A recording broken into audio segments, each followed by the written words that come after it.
जय श्री राधे, जय श्री कृष्णा। मित्रों, हमें कभी भी कठिन परिस्थिति में हमें भागना नहीं चाहिए। हमें सामने वाला यदि बड़ा दिखाई पड़ता है, हमसे बलवान पड़ता है, तो हमें उसे छोड़कर नहीं भागना चाहिए, उससे हमें डर कर नहीं भागना चाहिए। मित्रों, आज की कहानी बड़ी ही इंटरेस्टिंग और मोटिवेट करने वाली है। इस कहानी को पूर्ण अंत तक अवश्य देखें। एक चिड़िया और सर्प की कहानी है।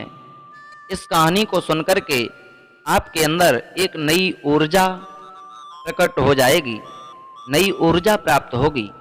इसलिए इस कहानी को पूर्ण अवश्य सुने।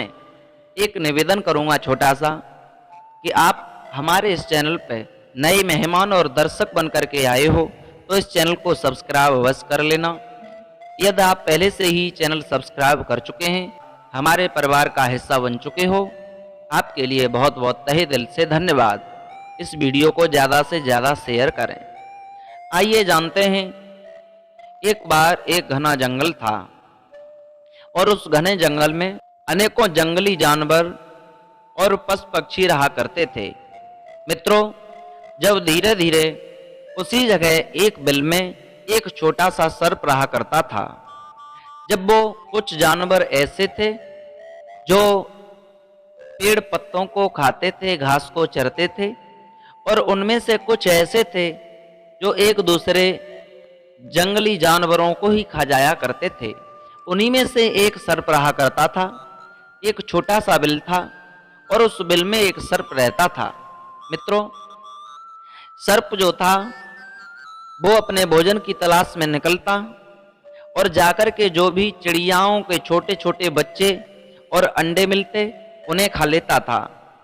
अन्य जंगली जानवर जो छोटे थे उन्हें खा लेता था, लेकिन बड़ों को कभी छेड़ता नहीं था, क्योंकि उसे उनसे डर लगता था। धीरे धीरे कुछ समय बीता।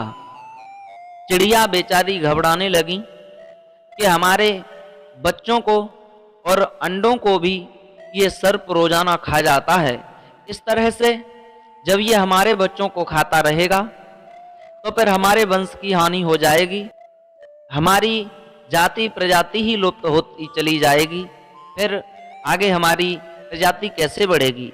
हम चिड़ियाँ जब खत्म हो जाएंगी तो आगे नई चिड़ियाँ कहाँ से बनेंगी? आज वो उसी डर में थी, चिंता में थी, लेकिन उस सर्प का रोज का काम बन गया। वो निकलता बिल से और उन जीवों को खा जाता। मित्रों, अब तो वो सर्प छोटे से बड़ा होने लगा, तंदुरुस्त होने लगा। जब उसे भोजन समय से मिल रहा है, जैसे जैसे उसका शरीर बढ़ता चला जा रहा है, वैसे वैसे उसकी भूख भी बढ़ती चली जा रही है। अब तो छोटे से बड़े बड़े जानवरों को खाने लगा, जैसे खरगोश, चूहा, मेंढक, इनको खाने लगा। अब तो सब लोग वहां जंगल में घबराने लगे, सोचने लगे ये सर्प यदि रहेगा तो फिर हम लोगों का खतरा में रहना है। उससे तो अच्छा यह है या हम छोड़कर चले जाएं या ये सर्प कहीं चला जाए।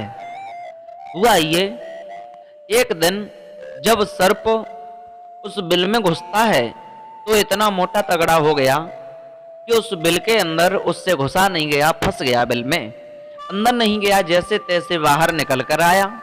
तो सर्प खुद घबराने लगा कि मैं इस बिल के अंदर अब नहीं जाऊंगा। यदि मैं इस बिल के अंदर घुस भी गया तो निकलना बहुत मुश्किल पड़ेगा।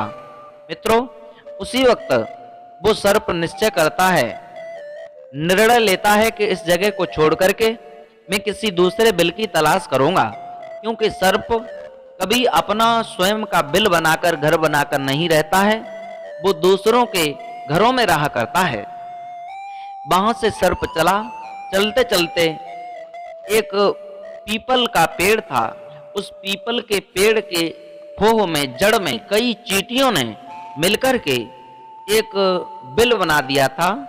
बहुत चौड़ा सा बिल था। वो सर्प वहां गया और उस बिल में घुसने लगा। चींटियों ने जैसे ही देखा, वो सर्प से कहने लगी, तुम कहाँ जा रहे हो? ये तो हमारा घर है। हमने बड़ी मेहनत करके घर को बना करके तैयार किया है, तुम्हें हम अंदर नहीं जाने देंगी। सर्प जो था शरीर में बड़ा था, हंस करके कहने लगा, तुम क्या रोक लोगी मुझे? अरे मैं अंदर जाऊंगा, मेरा तो काम ही है। मैं अपने आप घर को नहीं बनाते हैं, दूसरों की हुई मेहनत पर हम कब्जा कर लेते हैं। चींटियां मन में घबराने लगी, ये तो हैवान है, दुष्ट है, ये नहीं मानेगा, और इस घर के अंदर यदि ये घुस गया तो हमारा यहाँ वास कहाँ रहेगा, ये तो बहुत बेसैला है। आज वो चींटियों ने बहुत कुछ कहा, अरे भैया हम फिर कहाँ मारी मारी भटकेंगी, तुम यहाँ से चले जाओ। सर्प नहीं माना और जाकर के उस बिल में घुस गया। मित्रों, जैसे ही बिल में घुसा, उनमें से कुछ चींटियां समझदार थीं, उनमें बातचीत होने लगी आपस में, बहन ऐसा करो, यदि हम इसे भगाएं तो सिर्फ एक ही उपाय है कि हम सब मिलकर के इसके ऊपर वार करें, यानी हम सब इसके ऊपर हावी हो जाएं, हम इसे काट लेंगी सब मिलकर के तो इसे भगा सकती हैं, अन्यथा एक चींटी कोई यहाँ से इसे भगा नहीं सकती है। सब ने सलाह मिलाई और सब चींटियां इकट्ठी हो गईं और उस सर्प को जाकर के सारे शरीर को ढक लिया, यानी चारों तरफ से शरीर पे वो चींटियां चुपट गईं। और चुपटने के बाद में वो चींटियां उस सर्प को काटने लगीं, और जब चींटियों ने उस सर्प को काटा तो उस दर्द की वजह से वो सर्प वहां से निकला और बिल से बाहर भागने लगा। चींटियां वहां उतर जाती हैं और वो सर्प वहां से डर की वजह से भाग जाता है। मित्रों, इससे हमें बहुत कुछ सीख मिलती है कि यदि हम सामने वाला कोई बलवान है, हमसे बड़ा दिख रहा है, तो उसे हम पराजित कर सकते हैं। हमारी जमीन जायदाद पर या हमारे कमाए हुए धन पर कब्जा कर रहा है, तो उसे हम वहां से भगा सकते हैं, डरा सकते हैं, लेकिन अकेले नहीं, क्योंकि हम छोटे हैं, हमें सहारा लेना पड़ेगा। जो हमारे अपने हैं, हम सब मिलकर के जब उसे चोट पहुंचाएंगे तो वो स्वयं बिना भगाए ही वहां से भाग जाएगा। तो इसलिए हमें शिक्षा मिलती है, हमें एकजुट होकर के रहना चाहिए, एकता में बहुत बड़ी शक्ति हुआ करती है। मित्रों, यदि वो चींटी अपने आप को छोटा समझती, यदि वो एक न होती, तो आज उसे बड़े से सर्प को वहां से नहीं भगा पाती। तो इससे हमें बहुत कुछ सीख मिलती है। चाहे कहानी किसी की भी हो, प्रेरणा मनुष्य को ही मिलती है। तो फिर मिलेंगे नए इंटरेस्टिंग टॉपिक के साथ, तब तक के लिए लेते हैं विदा।